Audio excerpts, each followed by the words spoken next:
Hey, big shout out to our YouTube community. It's an honor to have you with us. It's always fun to know where you're watching from. So if you want to drop that in the comment section, what part of the world are you in?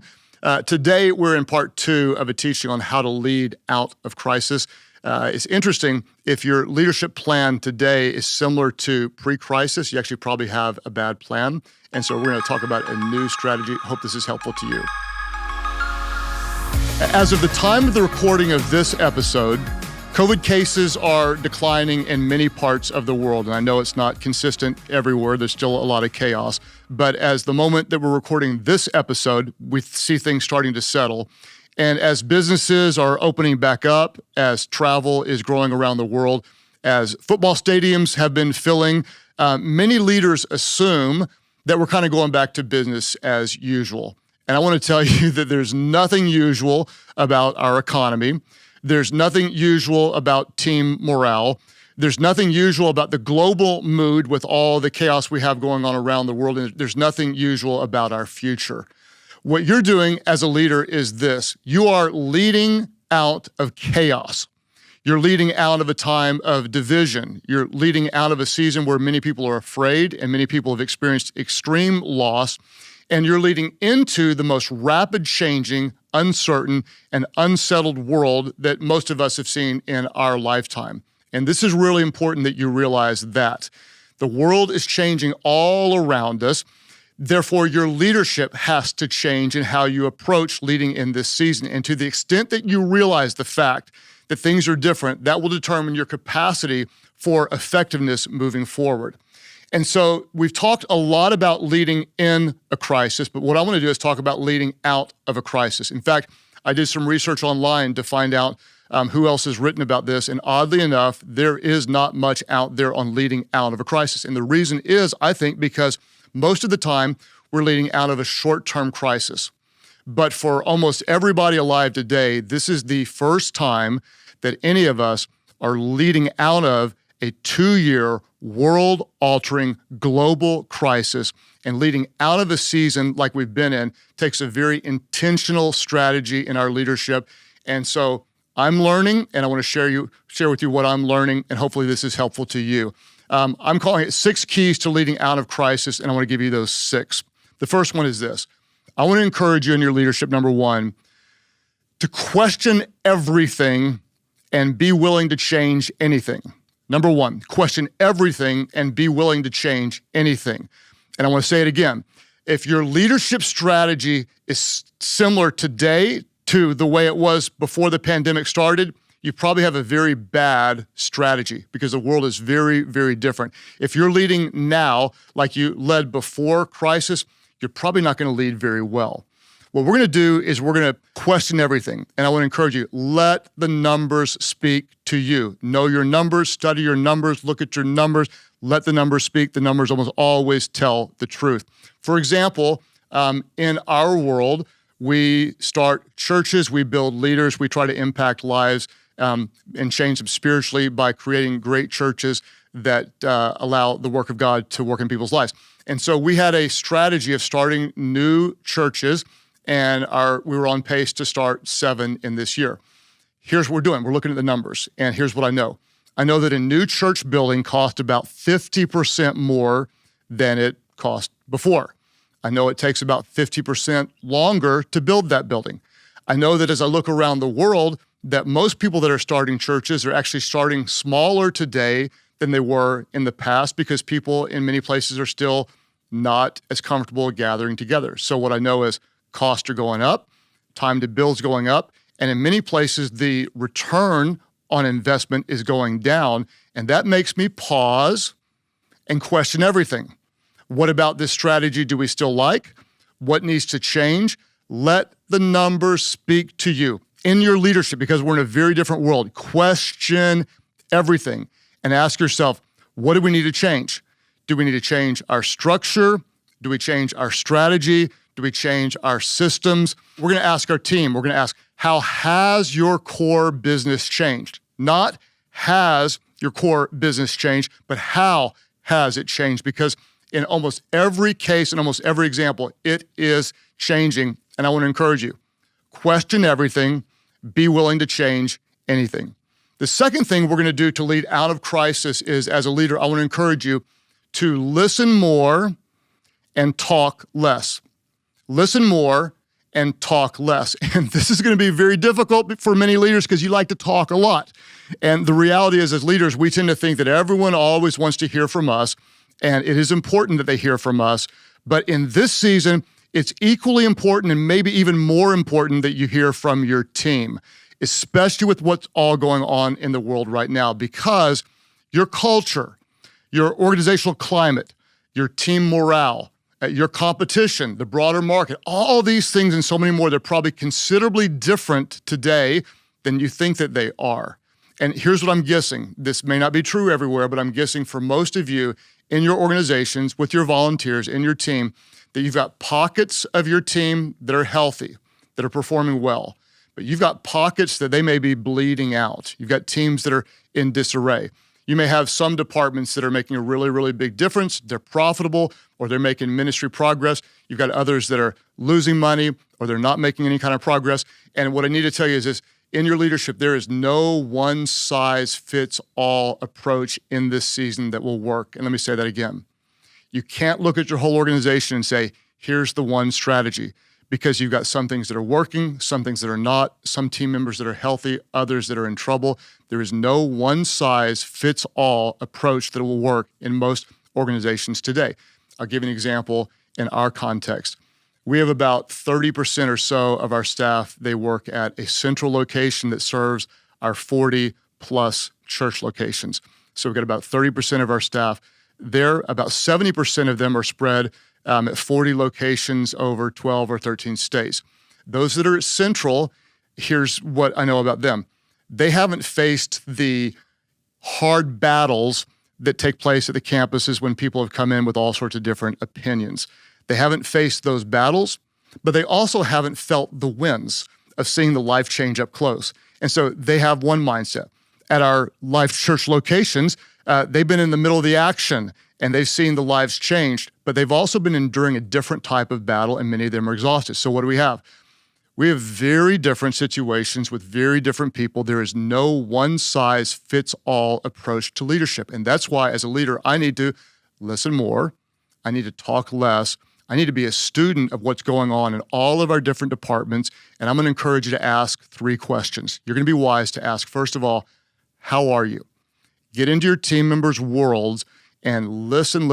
How are they doing? Not just like, how are they doing at work, but you want to know what's going on in their family, in their personal lives. You really, really want to care. Then you want to ask, how can I help? Not just how are you, but how can I help? Because at this point, some of your top leaders really need help and they really need support. Then what you want to do is you want to ask, what should we change about our strategy? Not should we change our strategy, but what should we change? We're assuming right now that if we're not changing, we're falling behind. That should be your assumption. If you're not changing, you're not growing. The world is so different. If your strategy is the same, you're not being very smart. How are you? How can I help? What should we change about our strategy? We're going to come back to that third question in a little bit. This is what I've been doing the last few weeks. I've had meeting after meeting after meeting with dozens of our top leaders, and I've asked questions and I've listened. And here's what I've discovered. Is this crazy out there? That's what I've discovered. I've discovered that some of our team members are indescribably discouraged. I found that pockets of them have a little bit more mistrust than they normally would. I found that some are confused on the strategy, some are overwhelmed, some are disoriented, some are depressed. I've talked to other groups that haven't been more excited, that there's passion at every level, that they see where we're going, they're excited about where we're going.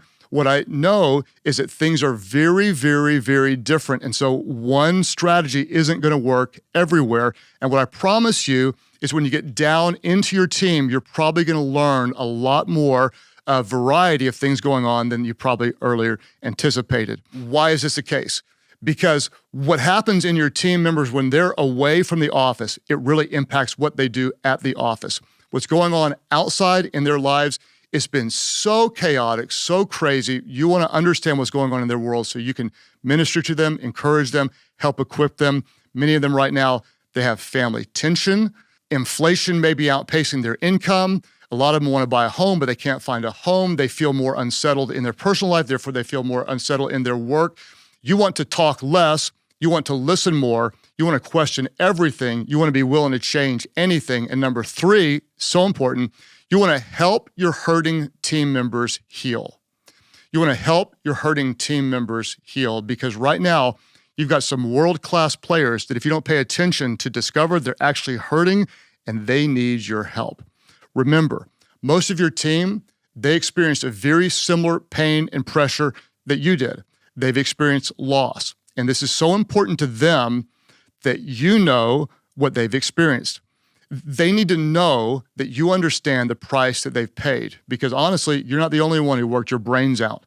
You aren't the only one who felt pressure. You aren't the only one who endured brutal criticism. Now, to be fair, if you're the top leader, they may not have endured the same level of intensity or scrutiny that you did, but to them, it was the worst they've undergone. And that's been a very difficult season for many of your leaders. So if they don't know that you know what they've been through, they won't know that you care. And if they don't feel like you care, they're not going to stay working for you. You're not going to keep them. The bottom line is this: your team likely needs some attention. Just like we talked about in the last episode, many of them, they're not tired, but they're depleted. They need to be refilled. Some of them, they're hurting and they need healing. And so what you want to do is you want to get into their lives with genuine compassion and care and say, what do we need to do to help? For some of them, it's going to be like forcing them to have some time off. Others of them, you may help them get into a good counselor. You may adjust their work schedule. We have some team members we're having to hire extra support because the demands have just increased too much around them. You may change or redefine some responsibility. It is indescribably important that you get into the lives of your great team members and help them heal. What are you going to do? You're going to lead with a little different mindset, because we're in a very different world. You're going to question everything and be willing to change anything. You're going to listen a lot more and you're going to talk a lot less. You're going to help your team heal. Number 4, you're going to lead like you're onboarding your entire team. You're going to lead like you're onboarding your entire team, because in many ways, you are. Like honestly, as people may be coming back to the office or coming back to the church, they're coming back in with really different perspectives than before. And that's why you want to drive the basics over and over and over and over again. Here's what we value. This is why we do what we do. This is our vision. This is where we're going. This is our strategy. This is how we're going to accomplish the what. This is what we value, where we're going, how we're going to get there, and you're going to drive it over and over and over again. You're not going to assume that anyone remembers. You're not going to assume that anybody knows. You're not going to assume that anybody cares. What you're doing is you're realigning hearts and minds toward a unified vision. And think about it. If you're onboarding new team members, what do? Well, you drive the values, you share the strategy, you share the vision, and hopefully, if you're smart, you make it fun. And that's what we have to do right now. We have to make going to work, being on a team, being involved in a mission, an exciting place to be, because it is really, really fun when we win together. So we're onboarding our team into a mission, into a vision, into a call to action. We're not just here to be profitable. We're here to make a difference in people's lives. And we want to bring people back into something that is more than just a job. We want them to feel like they're a part of a family. They're on vision, they're on task, they're on mission, they're making a difference in this world. And so I want to encourage you to lead like you're onboarding your whole team back into something. You're not going to assume that they're in just because they were in before. You're helping them buy into the why behind what you do. We're in a different season right now. It's incredibly different. Therefore, you're going to question everything and you're going to be willing to change anything. You're going to listen a lot more. You're going to talk a lot less. You're going to help your team heal. You're going to lead like you're onboarding your whole team. Number 5, this is so important. You're going to give your team quick wins. You're going to give your team quick wins. The reason you need to give them quick wins is because so many people feel like they're losing right now. And morale is never, ever good when there's more losses on the scoreboard than there are wins. I'll give you an example. In our church right now, things are going relatively well. They're going incredibly well compared to last year. For example, revenue is growing. Year over year, attendance is up significantly. The online reach is booming. We got lots of new people coming. But if you compare our current church attendance today to where it was pre-pandemic, those numbers are still down. So overall, things are moving up and to the right. Things are growing and we're seeing new people. But compared to 2 years ago, the total attendance in physical locations is actually down. So many of our leaders feel like we're still losing. So what we have to do is we have to help them feel the wins. In fact, I talked to some of our top leaders, and even though from my perspective, where I sit, things are going very, very well based on where we are. Some of our top leaders said, well, we're not sure we're making a difference. Essentially what they were saying is, we're not sure if we're winning. And the reason they feel that way is because I have not helped them feel the wins. What we have to do is we have to be very, very clear on some goals. When we set some goals and we achieve the goals, we know that we are winning. And anytime you're in a tough season or anytime you're coming out of a tough season, I like to tell our team members, think S-bags, not B-hags. Think S-bags, not B-hags. What are B-hags? B-hags, this is not an original thought to me. I think it was Jim Collins. B-hag is a big, hairy, audacious goal. In the next 5 years, we're going to, 10x our business or whatever, a big, hairy, audacious goal. This is not the time for big, hairy, audacious goals because we don't have enough time to accomplish the big things. I want you to think S-bags. I did make this up, and you'll probably see why. S-bag stands for stretching but achievable goals. What we want to do right now, because we're in a difficult season, is we want to give some very short-term, stretching but achievable goals. Meaning, in the next 3 weeks, or the next 4 weeks, the next 5 weeks, we're going to set a goal and we're going to accomplish the goal. Why do we do this? A stretching but achievable goal, a quick win, because we want our team to see and feel a win. This is so important because what does it do? It builds a sense of confidence and a sense of progress. And if we aren't making progress, then we need to tell the truth. We need to set an S-bag and we need to achieve the goal. Here's what we're going to do. We're going to question everything. We're going to listen. We're going to help our team heal. We're going to drive the values, the vision. We're going to get some quick wins. And number 6, we're going to communicate twice as much as feels natural to you, then double it. Let me say it again. Communicate twice as much as you feel natural, and then double it. This is super important. And in times of crisis, the world's in a crisis, this is intuitive to you. We communicate. But I'm going to tell you right now, leading out of a crisis in many ways is more difficult than leading in a crisis. In post-crisis, your team is still hurting. They're disoriented, so we're going to communicate. When you don't speak, when you don't communicate, your team, they start making assumptions. And because the world is so disoriented, and this includes your team, they often make bad assumptions. And here's the problem. Whenever they make bad assumptions, they feel uncertain, they feel unsure, they feel afraid, and this compounds negatively, and their assumptions move downhill in a really bad way. So what we're going to do is we're going to communicate frequently, intimately, and proactively.